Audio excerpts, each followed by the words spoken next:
Comment dire qu'on doute en français? Comment dire qu'on n'est pas sûr en français? Lorsque vous faites une déclaration quelconque, il existe des outils pour montrer que vous n'êtes pas sûr, vous n'êtes pas certain de ce que vous dites. Est-ce que je suis sûr qu'ils vont aimer la leçon? Tu commences fort, toi, t'es en forme, hein?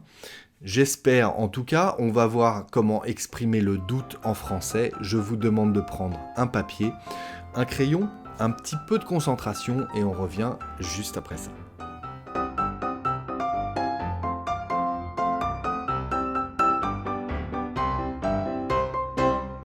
Bonjour à toutes et à tous et bienvenue sur le Français by Alex.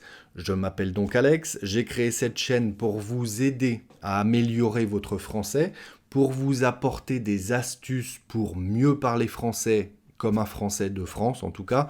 Si le sujet vous intéresse, pensez à vous abonner à la chaîne et à cliquer sur la cloche à côté pour recevoir une notification à chaque nouvelle parution. Pour ceux que cela intéresse, vous avez la possibilité d'obtenir les transcriptions de toutes les prochaines leçons. C'est par ici que ça se passe. Vous cliquez sur le bouton rejoindre qui est à côté du bouton s'abonner. Vous cliquez sur ce bouton rejoindre, il y a différents abonnements. Le premier est à 2,99 € par mois pour recevoir un email à chaque fois qu'il y a une nouvelle vidéo qui paraît sur la chaîne. Dans cet email, il y a un fichier avec la transcription de toute la leçon. Ça permet de lire tout en m'écoutant. C'est très efficace pour apprendre. J'ai de très bons retours de ceux qui sont déjà inscrits, donc n'hésitez pas les amis. Alors aujourd'hui, je vais vous montrer comment exprimer le doute en français. Pour cela, je vais me servir de 4 exemples. Et ces 4 exemples, on va les utiliser avec des adjectifs, avec des adverbes et avec des verbes, chacun pour exprimer le doute. On commence tout de suite par le premier. Pour exprimer le doute, on peut utiliser cette formule « j'ai du mal à croire que » ou bien « je peine à croire que ». Le verbe « peiner à », ça veut dire avoir du mal à. Ok ? J'ai du mal à croire que ou je peine à croire que. Un exemple, j'ai du mal à croire que la police ne va pas se déplacer après le cambriolage de la maison. J'ai du mal à croire que la police ne va pas se déplacer après le cambriolage de la maison. Ou bien, vous l'avez compris, je peine à croire que la police ne va pas se déplacer après le cambriolage de la maison. J'ai du mal à croire que, je peine à croire que, c'est notre premier exemple. Notre deuxième exemple, toujours dans les verbes, on va utiliser la formule « il se pourrait que ».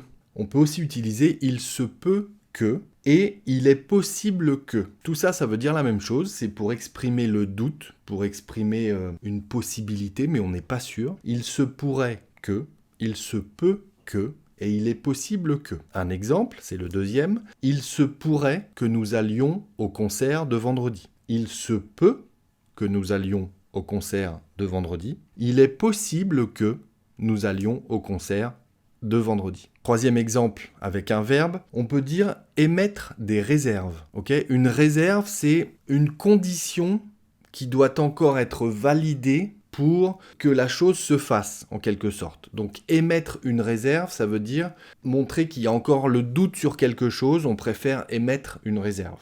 Notre exemple, l'artisan a émis des réserves quant à la faisabilité des travaux. La faisabilité, c'est le fait de pouvoir faire quelque chose. Donc, l'artisan a émis des réserves quant à la faisabilité des travaux. Vous voulez faire des travaux chez vous, vous avez appelé un artisan pour qu'il vienne faire un devis, mais l'artisan, il a un doute sur le fait que ce soit possible de casser les murs, par exemple. L'artisan a émis des réserves quant à la faisabilité des travaux dans la maison. La quatrième formule, toujours avec un verbe qui est très connu, c'est « il paraît que ». Il paraît que.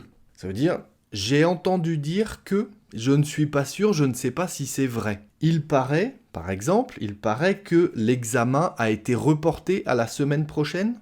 Sous-entendu, c'est vrai ou pas? Je ne suis pas sûr, j'ai entendu dire que.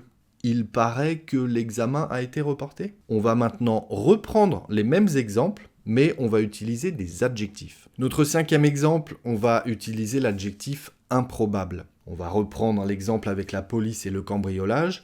Il est improbable que la police se déplace après le cambriolage de la maison. Alors là, ça veut dire que on n'est vraiment pas sûr que la police va venir. Sous-entendu, on sait que la police se déplace difficilement pour un petit cambriolage dans une maison, un vélo qui a été volé par exemple. Donc on va dire, il est improbable, je ne suis vraiment pas convaincu que la police se déplace, il est improbable que la police se déplace après le cambriolage de la maison. 6e exemple avec l'adjectif sceptique.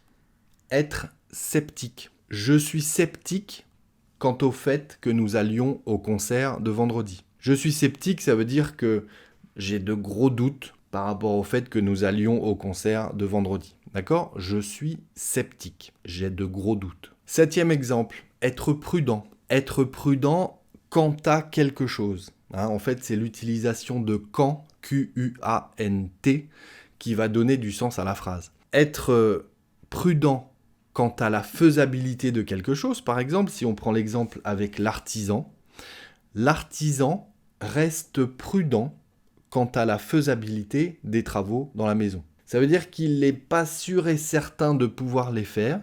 L'artisan reste prudent quant à la faisabilité des travaux dans la maison. On l'a dit, la faisabilité, c'est le fait de pouvoir le faire. Il a des réserves, il a émis des réserves, comme on l'a dit tout à l'heure. Eh bien, en utilisant cet adjectif, on va dire, l'artisan reste prudent quant à la faisabilité des travaux dans la maison. Le 8e exemple, avec le fait que l'examen soit reporté à la semaine prochaine, mais on a toujours un doute. Donc on va dire, l'examen devrait être reporté à la semaine prochaine, mais c'est complètement hypothétique pour le moment. L'adjectif hypothétique, hypothèse, c'est une hypothèse.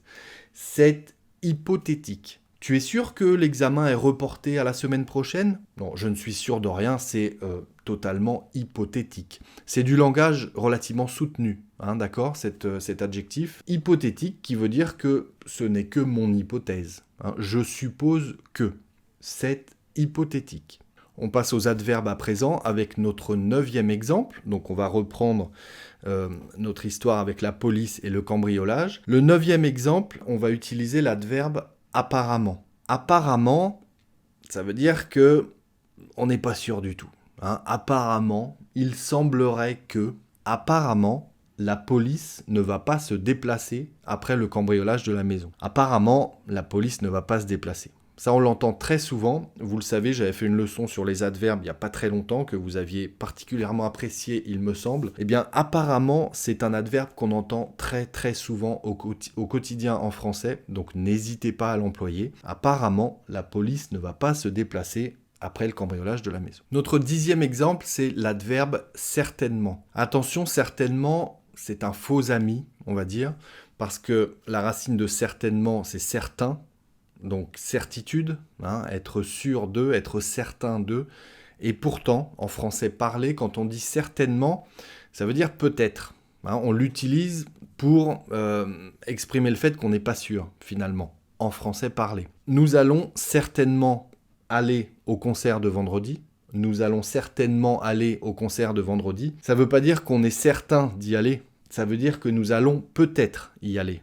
Attention, ça faut bien s'en rappeler, nous allons certainement aller au concert de vendredi. Le 11e exemple, un adverbe qu'on entend très souvent, c'est a priori. A priori, ça veut dire peut-être, encore une fois.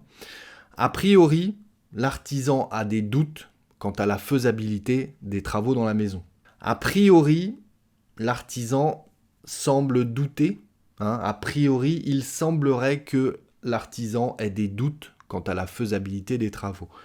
A priori, l'artisan a des doutes. Et notre 12e et dernier exemple, dernier adverbe, vraisemblablement. Pas facile à prononcer, vraisemblablement.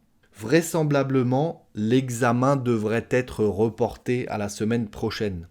Là, j'utilise même le conditionnel. Vraisemblablement, peut utiliser le futur aussi. Vraisemblablement, l'examen sera reporté à la semaine prochaine. Ou vraisemblablement, l'examen devrait être reporté à la semaine prochaine. D'accord ? vraisemblablement, c'est du langage soutenu, je dirais aussi, donc c'est très bien de s'en rappeler, c'est très bien de l'utiliser celui-ci. Vraisemblablement, l'examen devrait être reporté à la semaine prochaine. Ok ? Les amis, j'attends vos exemples, avec tous ces adjectifs, ces adverbes et ces verbes. N'hésitez pas en commentaire à m'écrire des exemples, je les corrigerai dans la mesure du possible, vous le savez, je compte sur vous. Voilà, 12 façons pour exprimer le doute, j'espère que vous avez appris des choses aujourd'hui.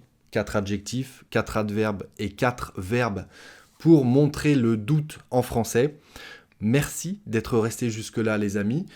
Je vous invite à jeter un œil à mon compte Instagram comme d'habitude, à la page Patreon, ceux qui souhaitent recevoir des cartes postales de ma part ou des livres tous les mois, etc. ou simplement participer au développement du projet Le Français by Alex. Et puis d'ici la prochaine leçon, je vous dis travaillez bien, restez concentrés les amis, prenez soin de vous et à très bientôt sur Le Français by Alex.